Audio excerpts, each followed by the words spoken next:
வணக்கம். நான் உங்க தங்கம் டெய்லர். இன்றைக்கி இந்த வீடியோவில் நம்ம வந்து நார்மலாக எப்பவும் போல் ஒரு ப்ளவுஸு தச்சுட்டு அதில் வந்து பைப்பிங் வந்து எப்படி வைக்கிறது அப்படிங்கிறத பார்க்கலாம்.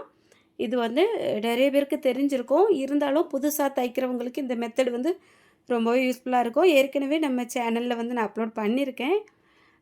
இருந்தாலும் நீங்கள் புதுசாக பார்க்குறவங்க இந்த வீடியோஸ் வந்து பார்த்துட்டு எப்படி இருக்குது அப்படிங்கிறத கமெண்டில் சொல்லுங்கள். முன்னாடியே பார்த்துருக்கீங்க அப்படின்னா மறக்காம ஒரு லைக்கும் கொடுத்துருங்க. உங்கள் சப்போர்ட் வந்து எப்போவுமே எனக்கு வந்து தேவைப்படும். இப்போ வந்து நான் ஒரு லைனிங் ப்ளவுஸ் வந்து கட் பண்ணி எடுத்து வச்சுருக்கேன். நல்ல பக்கத்துக்கு மேலே லைனிங்கை நம்ம வச்சுட்டு எப்பவும் போல் நம்ம ஒரு 1/4 இன்ச்சு தையல் போடுவோம் பாருங்க, அதே மாதிரி 1/4 இன்ச்சு தையல் போட்டிருக்கேன். இதுக்கு அப்புறமா நம்ம வந்து அந்த உள் பகுதியில் எக்ஸ்ட்ரா அந்த நல்ல கிளாத்து கொஞ்சம் அதிகமாக இருக்குல்ல, இதெல்லாம் வந்து கட் பண்ணிவிட்டு அந்த வளைவுகள் எல்லாம் கட் பண்ணி விடணும். நிறைய பேர் நினைக்கிறாங்க பைப்பிங் வந்து தானே தைக்க போகிறோம், இந்த இடத்துல நம்ம ஏன் கட் பண்ணணும் அப்படின்ட்டு. கண்டிப்பாக கட்டிங் வந்து கொடுக்கணும். இப்போ நம்ம வந்து லைனிங்கை அடிப்பகுதியில் வச்சுட்டு அந்த பிசுருக்கு மேலேயே நம்ம வந்து பைப்பிங் தைக்கிறதா இருந்தால் நீங்கள் வந்து கட் பண்ண விடணும் அப்படிங்கிற அவசியம் இல்லை. நம்ம உருட்டி தைக்கும்போது அந்த இடங்கள் வந்து ஓரளவுக்கு சரியாக வந்துடும். ஆனால் இந்த மாதிரி நம்ம வந்து லைனிங் ப்ளவுஸில் கழுத்தை வந்து அடித்து திருப்பிட்டு பைப்பிங் வைக்கும்போது கண்டிப்பாக அந்த வளைவுகளெல்லாம் கட் பண்ணி விடணும். அப்போ தான் அந்த கழுத்து வந்து அந்த வளைவுகளில் அப்படி விரிஞ்சு கொடுத்து நல்லா ஒரு அழகான வடிவம் வந்து வரும். அப்படி நீங்கள் வந்து கட் பண்ணி விடாமல் திருப்பினீங்க அப்படின்னா அங்கங்கே நெளிஞ்சிட்டு நிற்கும். சீக்கிரமாக அந்த தையலெல்லாம் டக்கு டக்குன்னு விட்டு அந்த இடங்கள் வந்து பிரிஞ்சு போயிடும். பிரிஞ்சு போயிடுறது மட்டும் இல்லை, அந்த மேலே வந்து தையல் எல்லாமே நீங்கி அதுக்கப்புறமா அந்த ப்ளவுஸ் போட முடியாமல் ஆயிரும். அதனால் புதுசாக தைக்கிறீங்க யாராக இருந்தாலும் அந்த வளைவுகள் வரக்கூடிய இடத்துலலாம் நெக்கில் கட் பண்ணி விட்டுட்டு தையல் போட்டு திருப்புங்க. இப்போ நான் வந்து திருப்பி பதிவு தையல் போட்டு அதுக்கப்புறமா 2 கிளாத்தையும் சேர்த்து வச்சு விளிம்பில் ஒரு தையல் போட்டிருக்கேன். அதுக்கப்புறம் எப்பவும் போல் சுற்றி ஒரு ஜாயிண்ட் தையல் போட்டுட்டு எக்ஸ்ட்ரா இருக்கக்கூடிய அந்த பிசுறெல்லாம் கட் பண்ணி எடுத்துட்டேன் பின்பகுதிக்கு மட்டும். அடுத்தது நான் வந்து முன்பகுதி வந்து தைக்க எடுத்திருக்கேன். இது வலது பக்கம் இடது பக்கம் 2யுமே நம்ம நல்ல கிளாத்தில் பார்த்து எடுத்து வச்சுட்டு அதுக்கு மேலே லைனிங் வந்து நல்ல பக்கத்துக்கு மேலே வைக்கணும்.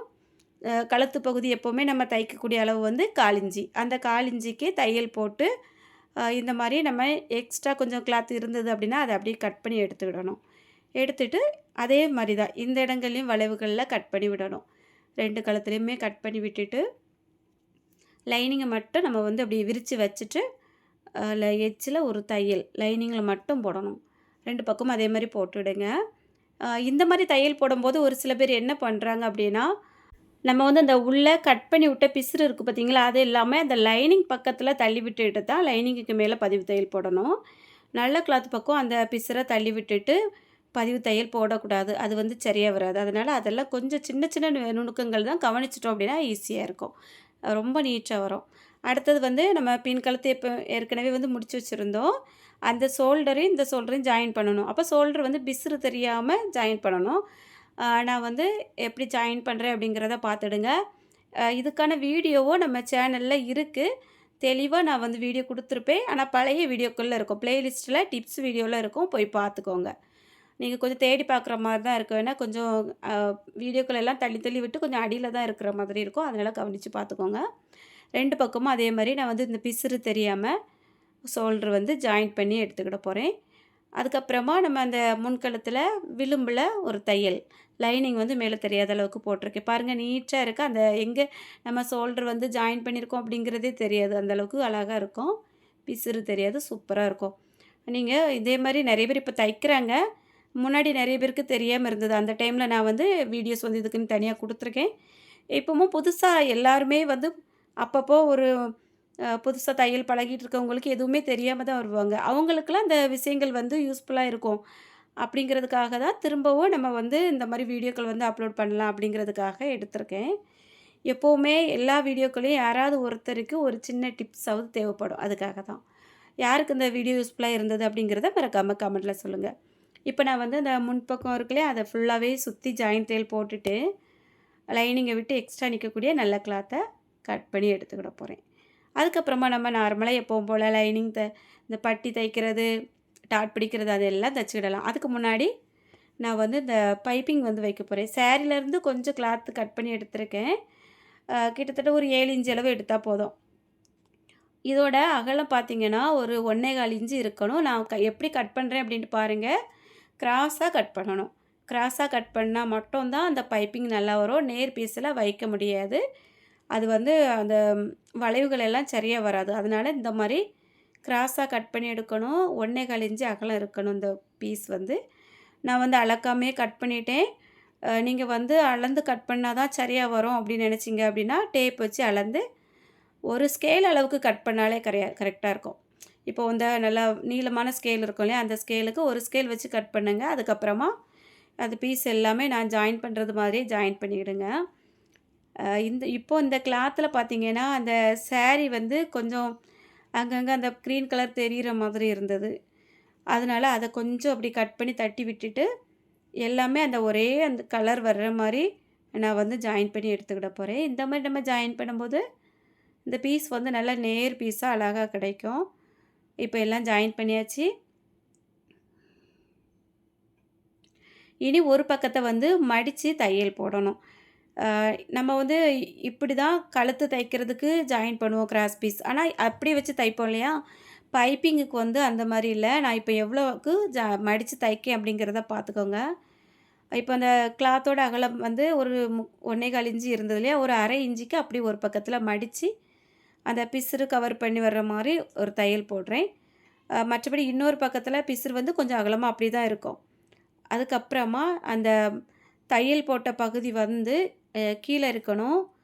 நல்ல பகுதி வந்து மேல இருக்கணும். அதுக்கு மேல நம்ம வந்து இந்த ப்ளவுஸோட நல்ல பகுதிய ஒட்டி வைக்கணும். லைனிங் வந்து மேல இருக்கு. இதெல்லாம் கவனிச்சுக்கோங்க. அதுக்கப்புறமா அந்த கிராஸ் பீஸ் இருக்கு பாருங்க. அது வந்து ஒரு 1/4 இன்ச்சுக்கு கழுத்த விட்டு வெளியில இருக்கிற மாரி தான் நான் வச்சிருக்கேன். நம்ம ஏற்கனவே வந்து நெக்ல பிசுறு தெரியாம தையல் எல்லாம் போட்டு முடிச்சு தான் எடுத்து வச்சிருக்கோம்.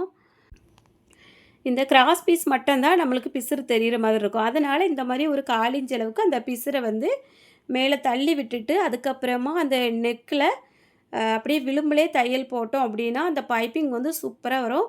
அப்புறம் இந்த பிசுறு எல்லாமே நல்லா உள்ள கவர் ஆகிரும். ஈஸியா இருக்கும். பார்க்குறதுக்கு நல்லா த்ரெட் பைப்பிங் தச்ச மாதிரி இருக்கும். ரொம்ப ஈஸியான மெத்தடு.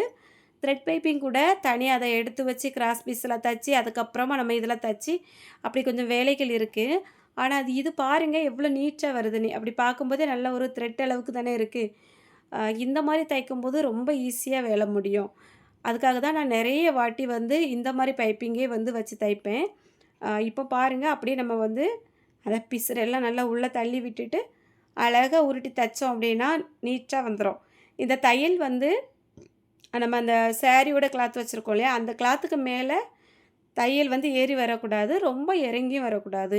கரெக்ட்டா அந்த 2 கிளாத்துக்கும் சென்டர்ல வர்ற மாரி ஒரு குழி மாதிரி இடம் வரும். அந்த இடத்துலயே அப்படியே அந்த தையல் வர்ற மாரி பார்த்து போட்டுட்டீங்க அப்படின்னா, ரொம்ப நீட்டா இருக்கும். நீங்க இந்த மாரி பைப்பிங் தச்சிருக்கீங்களா? அப்படிங்கிறத கமெண்ட்ல சொல்லுங்க. என்னோட வீடியோவ தொடர்ந்து பார்க்குறவங்களுக்கு எல்லாருக்குமே தெரியும். நான் அதிகமா இதே பைப்பிங் மாடல் தான் வைப்பேன். அ இது வந்து ரவுண்டு நெக்குக்கு வச்சிருக்கேன். நம்ம வந்து மாடல் நெக்கா இருந்தாலுமே இதே டைப்பில தான் நான் வைப்பேன். அது ரொம்ப ஈஸியான மெத்தடு. அவ்வளோதாங்க. வீடியோ பிடிச்சிருக்கும்னு நினைக்கிறேன். வீடியோ பிடிச்சிருந்தா எப்படி இருக்கு அப்படிங்கிறத கமெண்ட்ல சொல்லிட்டு, அப்படியே நம்ம சேனல சப்ஸ்கிரைப் பண்ணலன்னா சப்ஸ்கிரைப் பண்ணிட்டு, பெல் பட்டனை ஆன் பண்ணிருங்க. மறக்காம யாருக்காவது யூஸ் ஆகும் அப்படின்னா ஷேர் பண்ணிவிடுங்க. இதுவரைக்கும் இந்த வீடியோ பொறுமையா பார்த்த எல்லாருக்கும் ரொம்ப ரொம்ப நன்றி. வணக்கம்.